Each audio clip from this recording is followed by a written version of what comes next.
اللي قدامك دي دكتورة وقررت إنها تشتغل كلبة. اه والله زي ما بقولك كده. أهلا يا رايق. ظاهرة الكلاب البشرية المنتشرة، ناس طبيعيين بيناموا ويقوموا تاني يوم دماغهم تطلب إن هم يبقوا كلاب ويشتغلوا كلاب ويعيشوا حياة الكلاب. الموضوع ده بدأ في إنجلترا في التسعينات.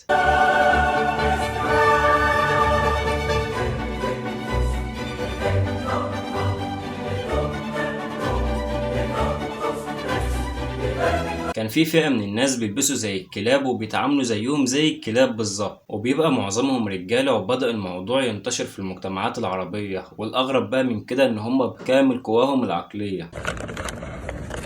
You want a treat? You want a treat? Sit. Sit. High five. What am I even watching right now? Sit pretty. Bang. Good girl. Here you go. Here you go. ومرتباتهم بتوصل ل70,000 دولار، وبيقولوا إن هما مش بيعملوا كده عشان فلوس أبدا، إن هما بيعملوا كده عشان حابين الموضوع، حابين يعيشوا عيشة الكلاب ورفاهية الكلاب.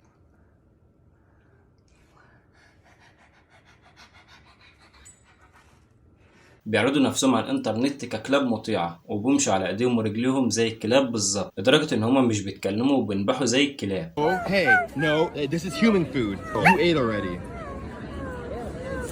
No, okay, look. Just this one. Sit. Sit. If you finish it in 6 months, yes. Oh. This isn't okay. I don't know.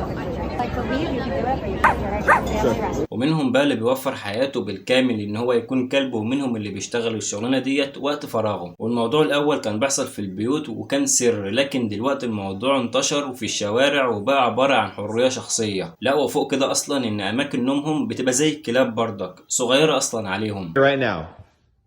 Jenna, come here. Bad girl, come on. Into your cage. Nope. You know better than that. You stay in your cage. You don't pee on the floor. You pee outside, okay? You sit in your cage and think about what you did. Bad girl. Hey. And to be honest with you, from there on in, uncomfortable. It doesn't look very comfortable. It's bizarre. It doesn't look comfortable. But then, I mean, you can shuffle around. You can make yourself a different shape and curl up differently. Swap the corners. Go to the opposite side. It is very challenging to get on. Because it's custom made, custom sized. You need a hand to get in, they can't do it on their own. Whee! Happy? Yep. Right, time for the hood.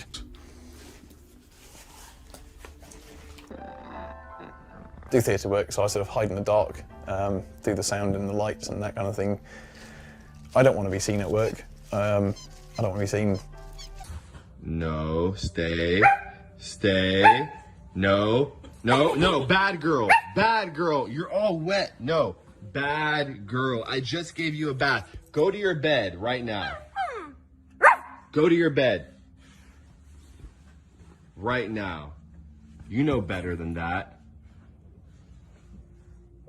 ولما اتسأل حد منهم قال ان هما كده بيعيشوا حياة رفاهية من غير ما يوجع دماغهم ولا يشيلوا هم حاجة. بس المقرف بقى ان الموضوع ده بيحصل في البلاد العربية، وان في شباب مسلمين وعربيين بيعملوا كده عشان الفلوس وعشان خاطر رغبتهم الجنسية. يعني بيبقوا حابين ان هما يتهانوا من البنات عشان خاطر رغبتهم او عشان خاطر الفلوس، زي ما هتشوف دلوقتي.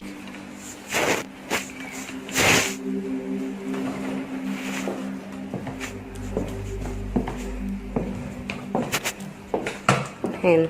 Oh.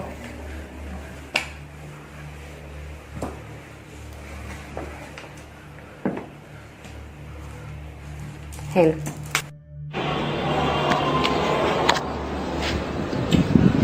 ورايا يا كلب.